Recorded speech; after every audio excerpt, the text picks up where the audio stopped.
Namaste, and welcome to our continuing series, The Life Divine, with our beloved Ranga. We are on page 636 in the chapter, The Origin of Falsehood and Evil. We begin with the line, in this underlying subliminal consciousness. So, we read the summary of the previous one so that we have the continuity.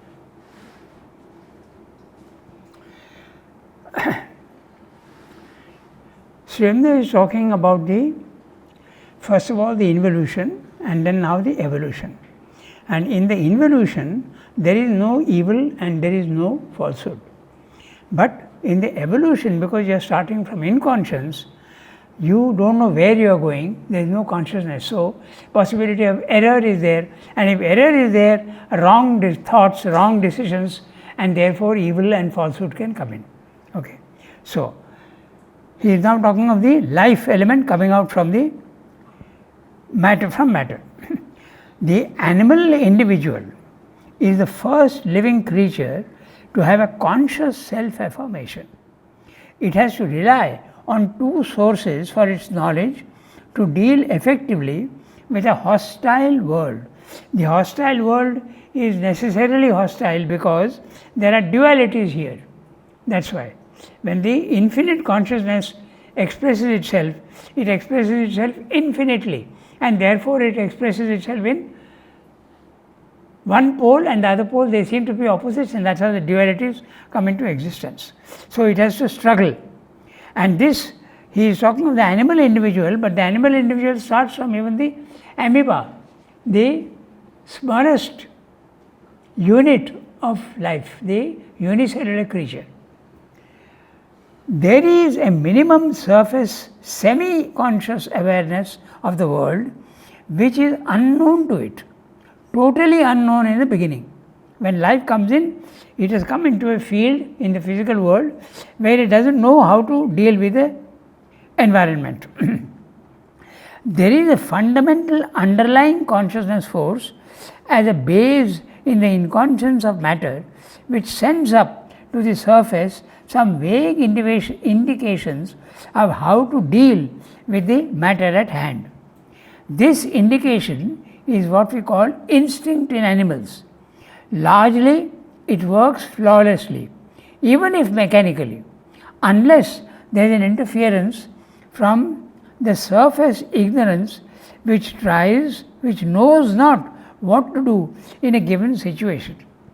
This instinct actually drives and guides the animal behavior, which is like an obedient machine performing mechanically the dictates of the instinct.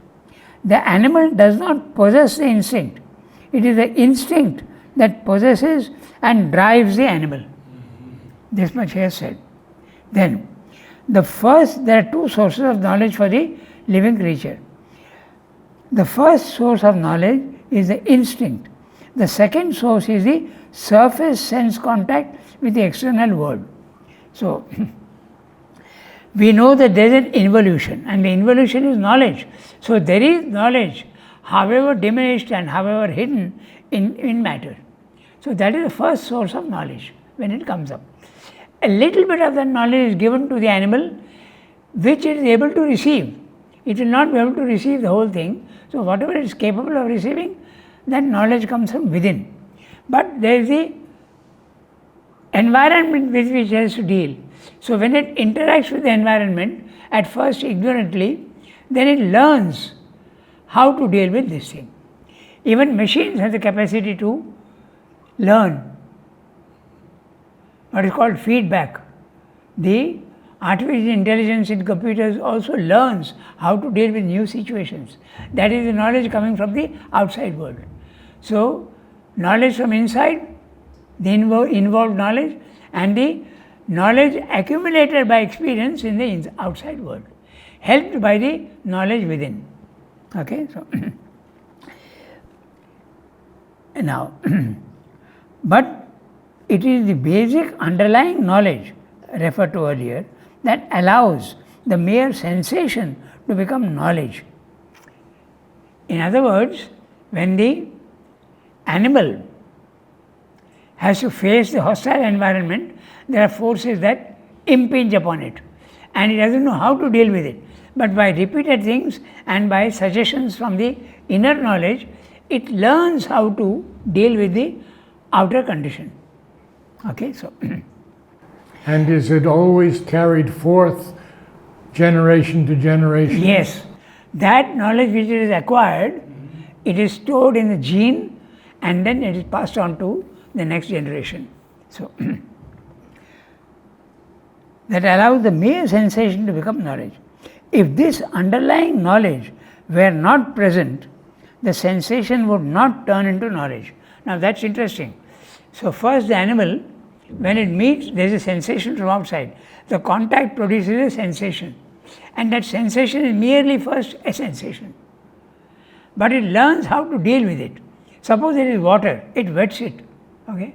It doesn't know how to deal with it. Very soon it learns that if it wets itself, it can cool itself, it can drink it, it can sustain itself. If it is fire, it learns to protect itself. The sensation turns into knowledge. That's what Swamdev is saying. So second source of knowledge is sensation becoming knowledge by the inner knowledge guiding it. Okay, so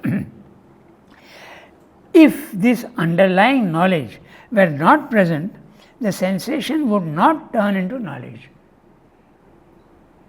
So it's, as I said, the actor on the stage, okay, and the prompter in the wings. So the inside knowledge from the subliminal knowledge is the prompter on the behind in the wings and telling it, handle it in this way. And that knowledge is given the modicum amount of knowledge necessary for the animal to receive it. It can't give too much knowledge, it won't receive it. Okay, so then the repeated sensation and its reaction gets stored in the genes and it is passed on to the next generation as a hereditary trait. It's a very interesting mechanism. But it is the basic underlying knowledge that allows the mere sensation to become knowledge. If this underlying knowledge is not present, the sensation would not turn into knowledge. Then the repeated sensation, oh, it's a repetition, I have dealt with the repetition. Anyway, it's all right. This is the mechanism how life appears out of matter and acquires knowledge. This is possible because of the involution of spirit in matter. This then progresses to mind and mental knowledge. Now in the next paragraph, he will start dealing with how the mind develops out of life. I am reading the next para. If this underlying subliminal consciousness were to come itself to the surface, there would be a direct meeting between the consciousness of the subject and the contents of the object, and the result would be a direct knowledge. I'll read the whole para and then we'll come back to it. It needs a lot of explanation. Okay, so. But this is not possible. First, because of the veto or obstruction of the inconscience, and secondly, because the evolutionary intention is to develop slowly through an imperfect but growing surface awareness. The secret consciousness force has therefore to limit itself to imperfect renderings in a surface vital and mental vibration and operation, and is forced by the absence, holding back,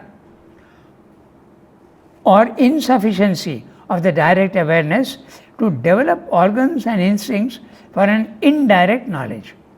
This creation of an external knowledge and intelligence takes place in an already prepared indeterminate conscious structure, which is the earliest formation on the surface. At first, this structure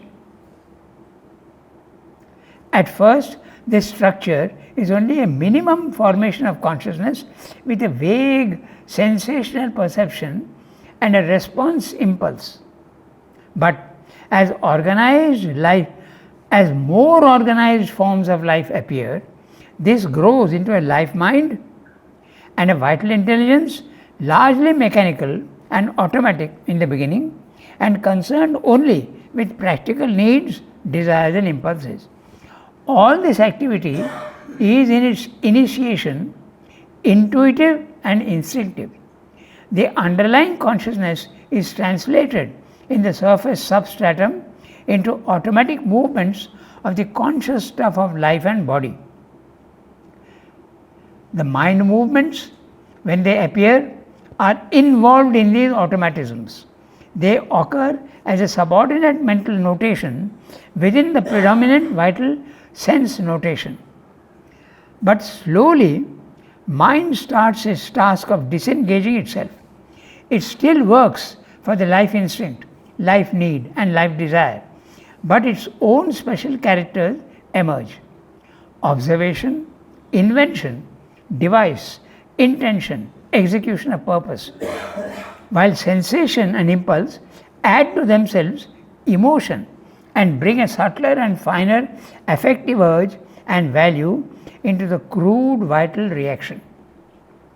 Mind is still much involved in life, and its highest purely mental operations are not in evidence. It accepts a large background of instinct and vital intuition as its support, and the intelligence developed, though always growing as the animal life scale rises, is an added superstructure. So he is telling, very interesting what he is saying. We'll have to give examples and see what he is saying. Very rarely does Sri give examples. He just gives you the bare truth, but it's so abstract that we have difficulty in understanding what he is saying. Okay. So now he is talking of the subliminal consciousness. Let's be clear as to what the subliminal consciousness is. There is the involution. In the involution, knowledge is there fully, but when it comes down, it gets veiled. It reduces itself on purpose to suit its limitations in the physical world. It cannot bring its full power down, because then there will be an explosion. So knowledge reduces itself, power reduces itself, consciousness reduces, Ananda also reduces itself and appears here as pain, pleasure and indifference. This is the thing that he is saying. So the subliminal consciousness is the divine knowledge which comes down and reduces itself and gets veiled and remains latent, ready to help. And this is stored in the subliminal. The subliminal strength of when he says below the surface. So we have to understand the subliminal actually in living creatures is horizontally inwards. Whereas below, if you start going, it's the subconscious and then the inconscient. So the subliminal is in the intraconscient. And this is what happens when there is a growth. In this life, whatever we have learned, not the body mind life, what the soul has learned, gets stored in the subliminal. So this is the, right in the beginning, even when there is an amoeba, okay, or the unicellular creature, the knowledge which is there is already there, but hidden. So that's the subliminal consciousness that he's talking about. Okay. If this underlying subliminal consciousness were to come itself to the surface, there would be a direct meeting between the consciousness of the subject and the contents of the object, and the result would be a direct knowledge.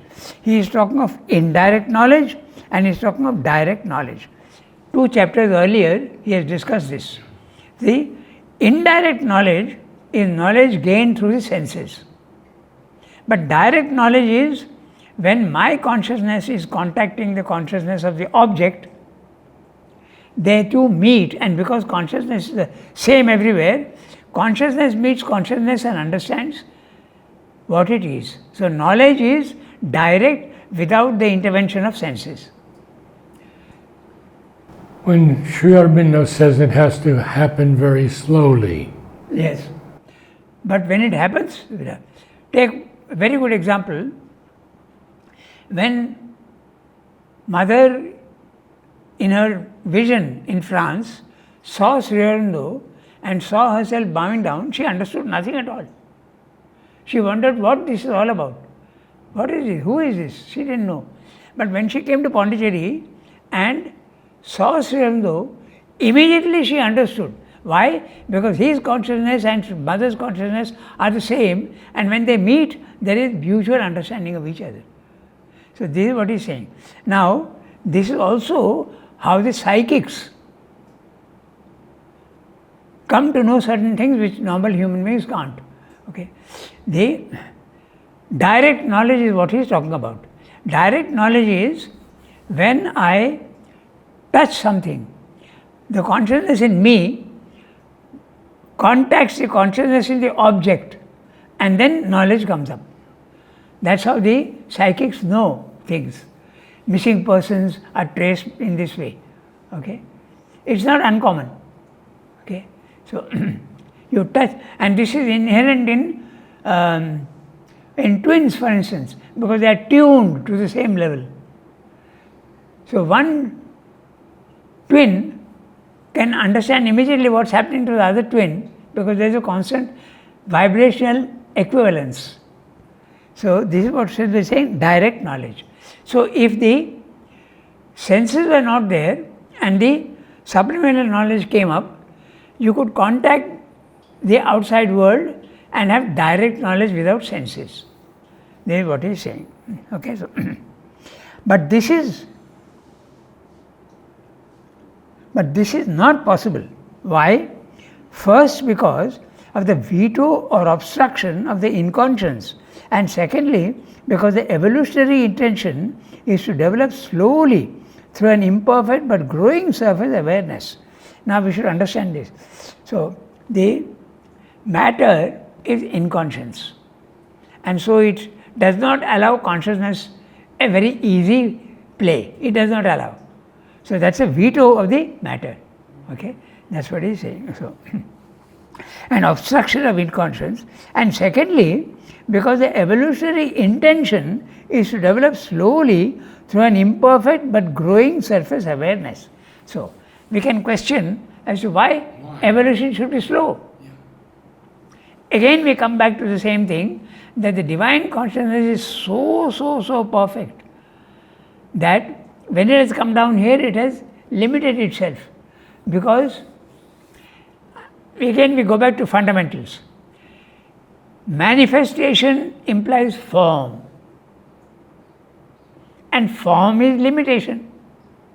So when there is a manifestation, automatically the knowledge has to reduce itself, the ananda has to reduce itself, the force has to reduce itself. This also we gave an example of how the force has to reduce itself. If the force is too much, the work will be shattered. A very easy example of knocking a nail into a wall. Okay, we keep repeating this because everything then coalesces. So if I use too much force, I'll knock the wall down, and if I use too little force, then I won't succeed in my work. So the knowledge that comes down, to effectively do what it wants to do, it has to tune its quantity of force to the work at hand. So it has to reduce itself. Why should it reduce itself?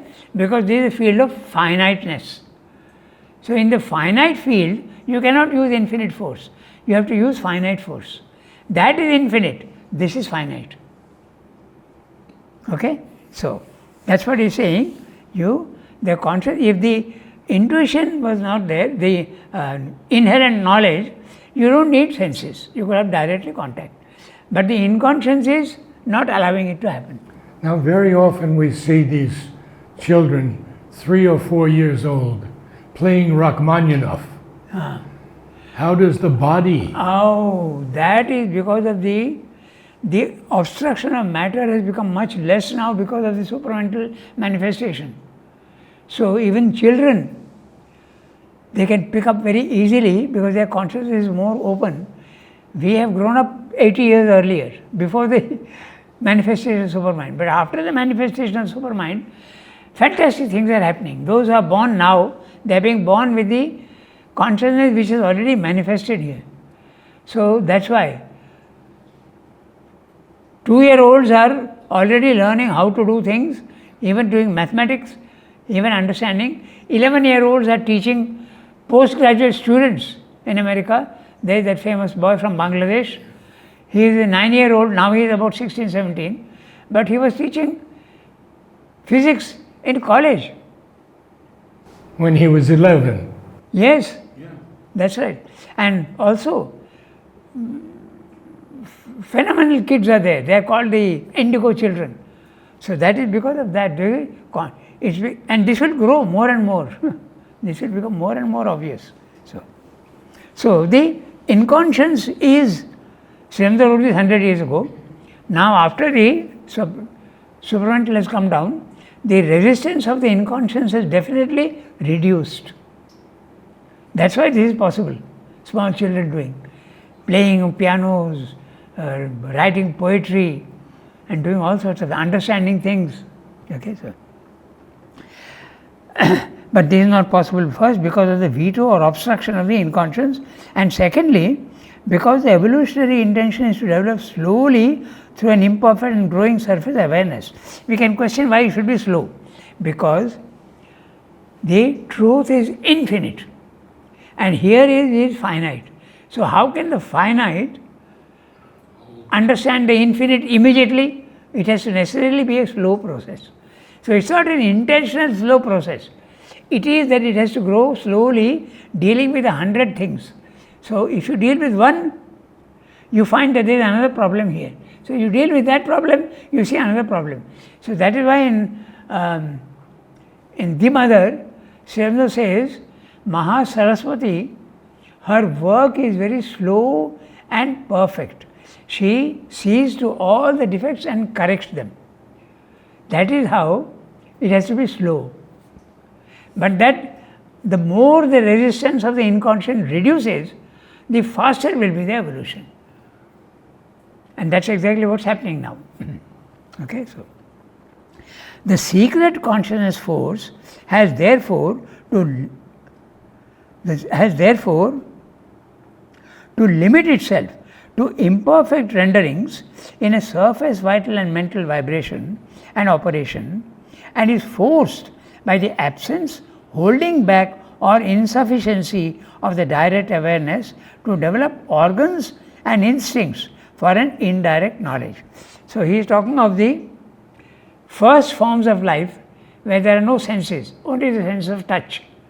So slowly the nature itself is giving the living form more and more senses, more and more capacity to handle the unforeseen problems of the physical world. So 1 sense, 2 senses, 3 senses, 4 senses, 5 senses. You understand more and more how to deal with the physical world.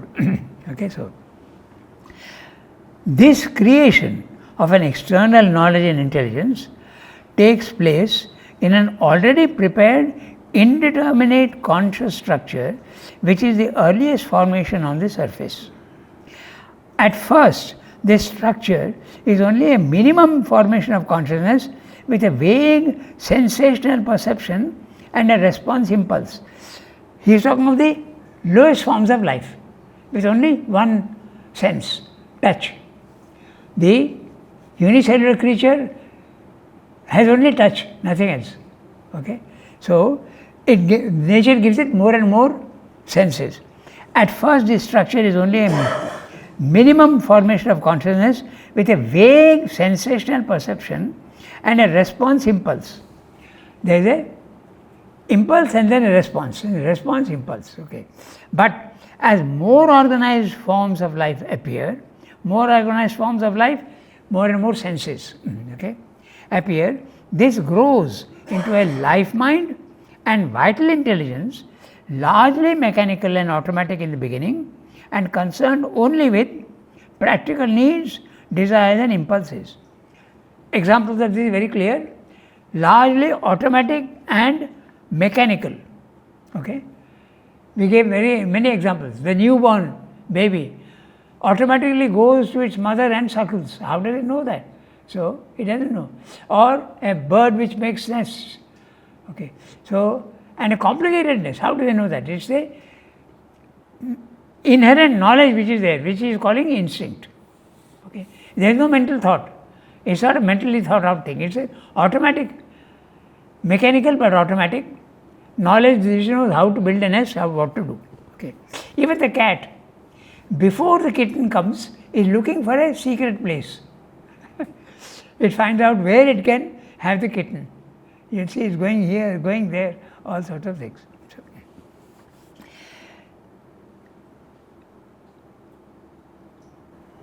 All this activity is in its initiation intuitive and instinctive.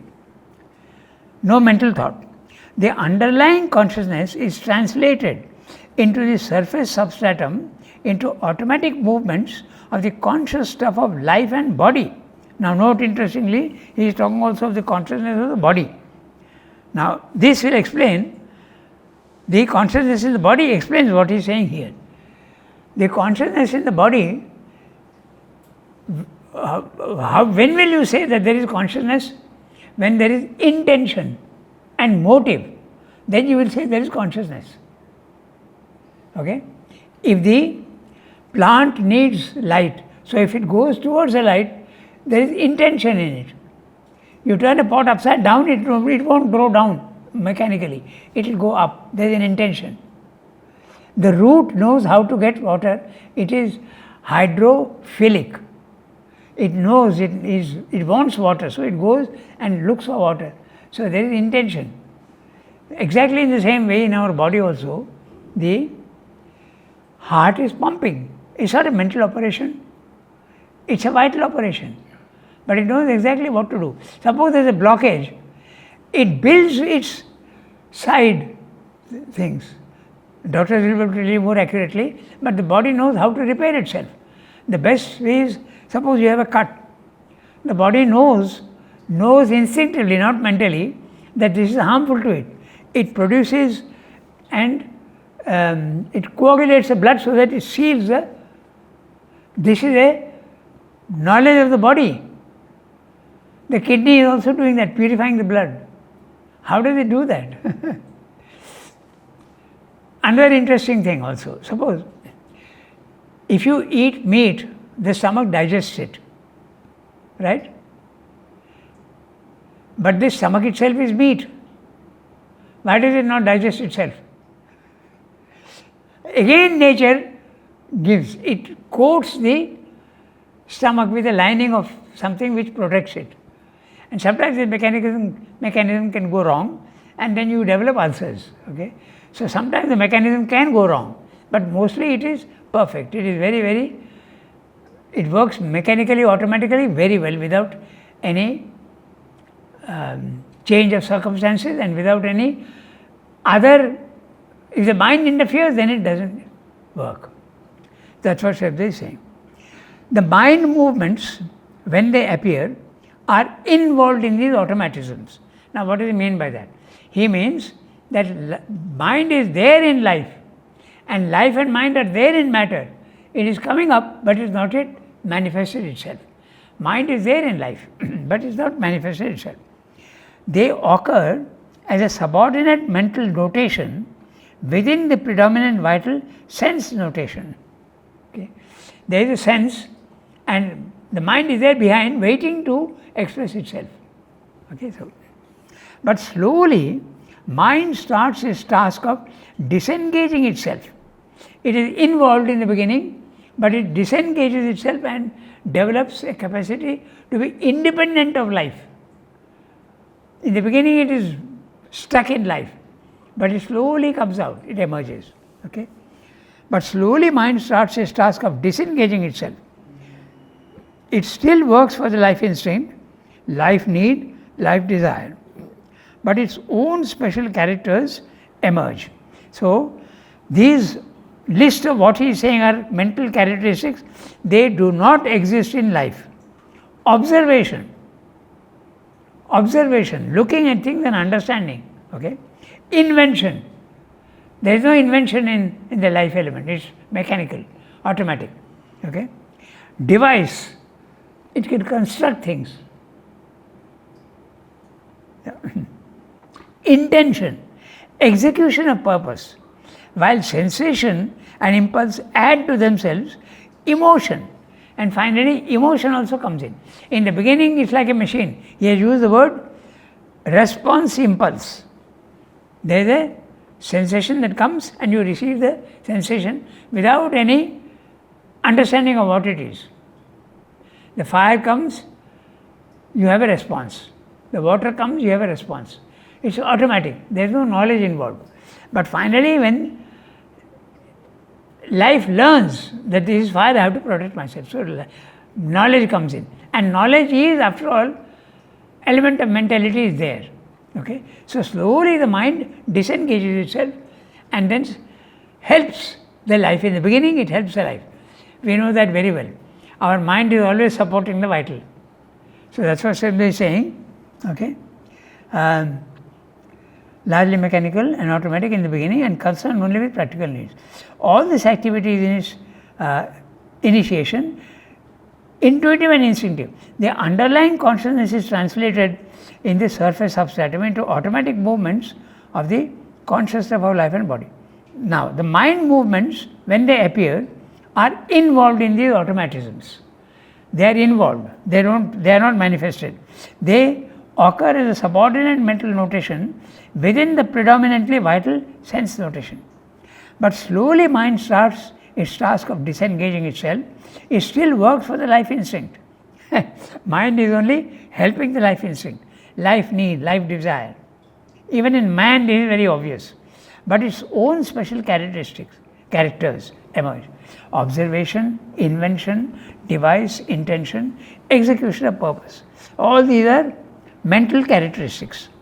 While sensation and impulse add to themselves emotion and bring a subtler and finer affective urge and value into the crude vital reaction. So the crude vital mechanism of impact and understanding slowly adds mentality and emotion to it. So that's Srila description. Mind is still much involved in life and its highest purely mental operations are not in evidence. So what does it mean by the highest purely mental operations?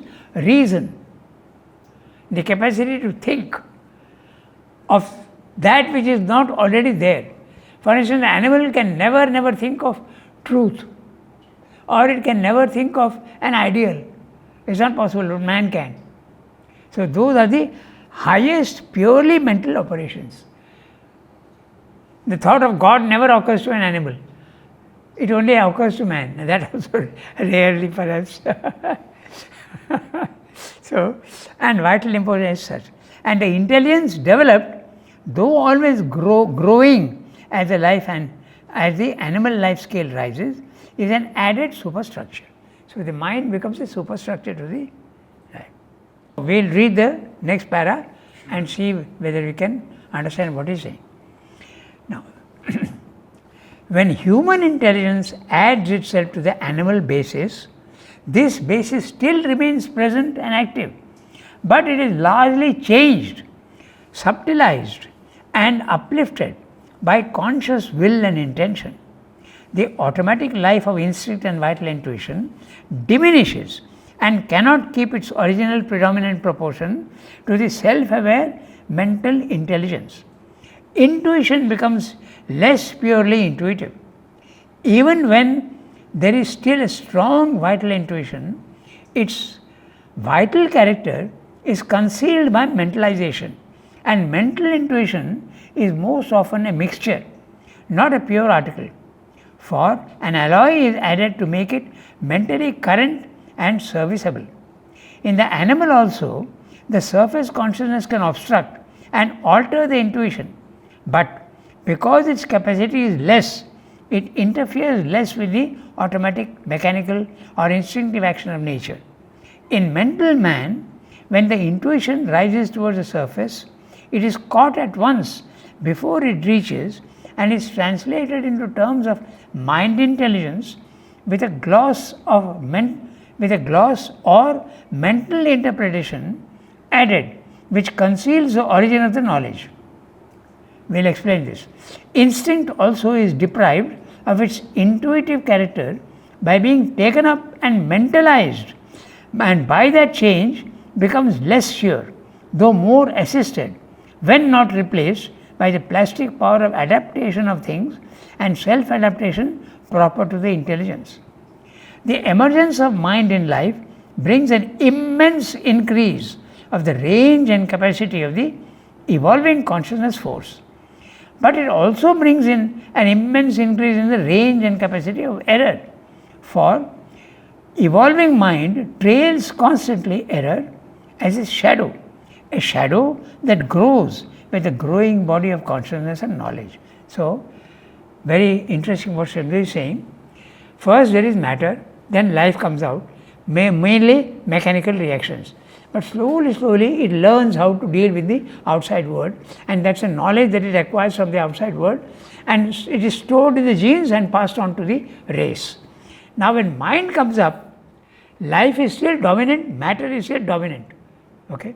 We are very much governed by our body and our vital, and the mind is still trying to disengage itself, and it develops powers which don't exist in life: observation, intelligence, judgment, intention, okay, possibility of changing things, imagination, all these things come in. So that's what he's saying. But pure mind is not very obviously present because of the obstruction from body as well as from vital. So only when the mental consciousness goes outside the body mind life, it is not limited by body and mind and life, and so it can become pure mind. It becomes a witness self outside the body mind life. So that's what he's saying. We'll read the summary of what he's saying, and then if necessary we'll read. Now, when the principle of mind, which is pure reason, rationality, evolves as in man out of life, the animal basis is largely retained, but with great modifications. The murky vital mind is cleared, subtilized or subtilized, whatever you want, by a more conscious will, intention and purpose. The animal instinct diminishes or even vanishes because it is replaced by a vaster human intelligence. The vital intuition of the animal is covered over by the higher rational mind. Now, this is very interesting how it happens. I have given an example to understand it. Just as stars are invisible in daylight, and the resulting alloy becomes unfunctional. So, the stars are there, but I don't see it because the daylight is hiding the thing. So, mental knowledge is like daylight. The intuition is there, but it is hiding it. So, when the mental intuition is not there, daylight is not there, the animal is more open to the intuition which is there. That's what he is saying. So, when mind comes in, the capacity increases tremendously. So, the smaller instrument of instinct is made less. You go into the corner, I don't need you too much. But the possibility of error Comes in. Why is that? Because when you are opening out to the infinite, and you don't know still how to deal with the infinite. So error also comes in. Capacity to understand increases, but the capacity of error also increases because the field is becoming more and more infinite.